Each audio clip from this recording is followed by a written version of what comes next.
देहांत पे आप लोगों ने एक आरोप लगाया है, उसमें एक न्यायिक समिति गठित हुई है, क्या कहेंगे? नहीं, आरोप मैंने नहीं, आरोप तो खुद पिताजी ने ही लगा दिया था। 19 तारीख को उन्हें जहर दिया गया, 21 तारीख को उन्होंने माननीय न्यायपालिका में कह दिया। हम तो उनके बाद कहना हमने शुरू किया। कोई व्यक्ति जो फिट हो बिल्कुल सेहत से, वो अचानक से खाना खाने के बाद बीमार हो गए और उनको महसूस हो गया, उन्होंने लिखित में दिया माननीय न्यायालय में, और वही हुआ कि 26 तारीख को तबीयत इतनी बिगड़ गई, आउट ऑफ कंट्रोल, कि मूर्छित अवस्था में जब वो बेहोश होकर गिर गए तो उनको ले जाके मेडिकल कॉलेज बांदा में एडमिट किया और डॉक्टरों ने उन्हें गंभीर पाकर आईसीयू में एडमिट कर लिया। कभी आप में से किसी ने नहीं सुना होगा कि एक व्यक्ति अगर ठीक भी हो जाता है, आईसीयू से स्वस्थ भी हो जाता है, तो भी 12 घंटा, 24 घंटा, 48 घंटा ऑब्जर्वेशन में रखा जाता है। 4 बजे भोर में 26 तारीख को आईसीयू में और 5 बजे शाम में बांदा की तन्हाई बैरिक में, जेल में। कहीं सोचा है किसी ने ऐसा हो सकता है? कुछ नहीं। तो इसलिए इल्जाम तो जो हमने लगाए हैं वो तब खुलते जा रहे हैं, तब वो साबित होता जा रहा है। और एक दिन उन्होंने किसी तरह गुजारा है। 28 को मेरी उनसे वार्ता हुई, लगभग 4 बजे उनकी इंतकाल होने से 3 घंटा पहले या 2 घंटा पहले। आपका फोन जो एक वो सब वायरल है, सब जान रहा, देख ही रहे हैं सब लोग। और उसके बाद उनको बेहोश होकर गिर गए वो, और हार्ट फेल हो गया उनका, ये इन लोगों का कहना है। इसके पीछे एक गहरी साजिश है। हमने साफ कहा है कि ये स्वाभाविक मौत नहीं है, ये सुनियोजित हत्या है।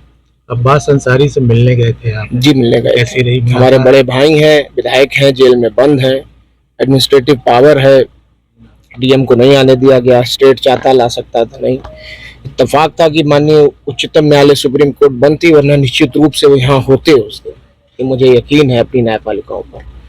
लेकिन चलिए, नहीं आ पाए। अब आगे के लिए हम लोग प्रयास करेंगे। स्वस्थ हैं, ठीक हैं, बहुत ज्यादा हिम्मत से हैं, बहुत साबिर हैं, बहुत सब्र कर रहे हैं। कहेंगे क्या यार, पुत्र के लिए पिता सब कुछ होता है भैया। आप खुद सोचो, आप भी किसी के पुत्र हो गए।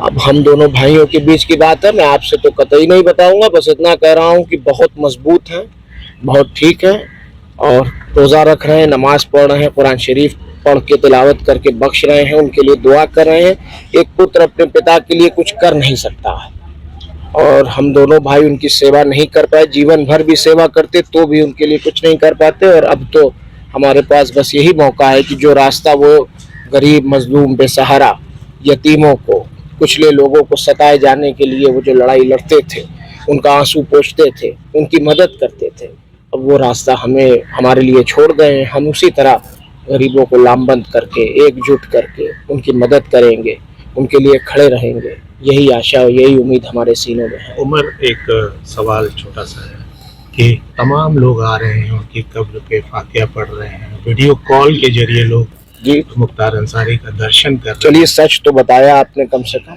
जी, Qatar, Dubai, Mauritius, Singapore, South Africa, America, England, इतनी जगहों से तो लोग कॉल कर रहे हैं, और कई जगह दुबई से तो, कतर से तो लोग आ गए, आके मिट्टी दे रहे हैं और वो कर रहे हैं। और वो तो एक अलग बात है, जो गरीब जनता है पूरे 7-8 जनपदों में बहुत ज्यादा दुखी है। बहुत लोग 3-3 दिन, 4-4 दिन तक तो खाना नहीं बना, लोग दही खा के रहे हैं, और हर वर्ग में ये हाल है, हर वर्ग में।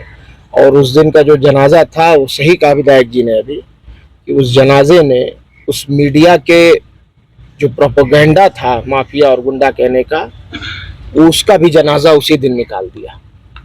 मेरे पिता, कोई कुछ कहा करे, जबान है उसमें हड्डी तो होती नहीं, कोई कुछ कहा करे, मेरे पिता रहनुमा थे, गरीबों, मजलूमों, बेसहाराओं के लिए वो कभी ढाल बनकर खड़े रहे तो कभी तलवार बनकर लड़े।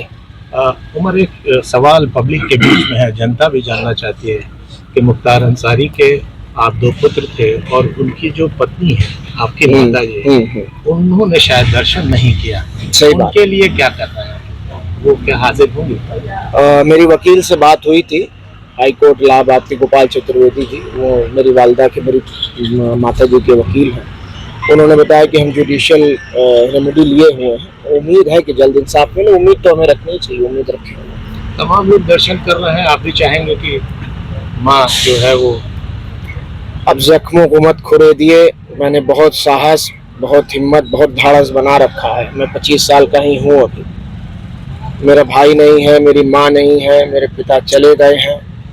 लेकिन आप माननीय लोग जो पिताजी के साथ रहे हैं विधानसभा में, एमएलसी लोग, विधायक लोग, वो तमाम नेता लोग फ़ोन करके बहुत लोगों ने बहुत प्यार दिया है, हिम्मत दी है, साहस दिया है और सबने कहा है कि बेटा तुम अकेले नहीं हो और तुम्हारे पिता की हत्या हुई है और हम इस लड़ाई में तुम्हारे साथ हैं। कानूनी रूप से हम अपनी लड़ाई को जारी रखें। उमर भाई, आखिरी सवाल, 40वां से पहले क्या लगता है कि अब्बास भाई भी आप? भैया उम्मीद तो किया जा सकता है, हम लोग प्रयास कर रहे हैं। उमर, एक खबर आ रही है कि बांदा जेल में लोग दुखी हैं या जिस भी वजह से टमाटर और नमक खा रहे हैं, कुछ ऐसी सूचना आ रही है?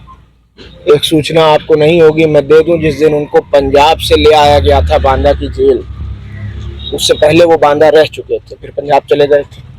पंजाब से जब वापस सुप्रीम कोर्ट के ऑर्डर पे लाया गया तो सुप्रीम कोर्ट ने कहा था कि उनकी मेडिकल एडिक्वेट फैसिलिटीज का ध्यान रखा जाए। और जब बांदा की जेल लाया गया था तो बांदा की क्यारी में, जेल की क्यारियों में कोई फूल नहीं बचा था। ये बात किसी को पता नहीं, मैं आज खोल रहा हूँ इस राज को। कोई फूल नहीं बचा था। वहाँ के कैदियों ने जब वो अंदर घुसे हैं जेल के, तो सारे बंदियों ने, उस वक्त जेल खुला हुआ था, सुबह के 6 बजे उनको जब दाखिल किया गया, जेल खुल चुका था, तब तक जेलर के कमरे में बैठा हुए थे। सारे कैदियों ने फूल सारे तोड़ के क्यारियों से और उनको फूलों की वर्षा उनके ऊपर की थी। गरीब, मजलूम, बेसहारा, कहीं भी किसी जनपद, किसी जगह, मेरे यहाँ लोग केरला से भी अभी आए हैं, महाराष्ट्र से और राजस्थान से मोटरसाइकिल से लोग आए हैं, झारखंड से मोटरसाइकिल से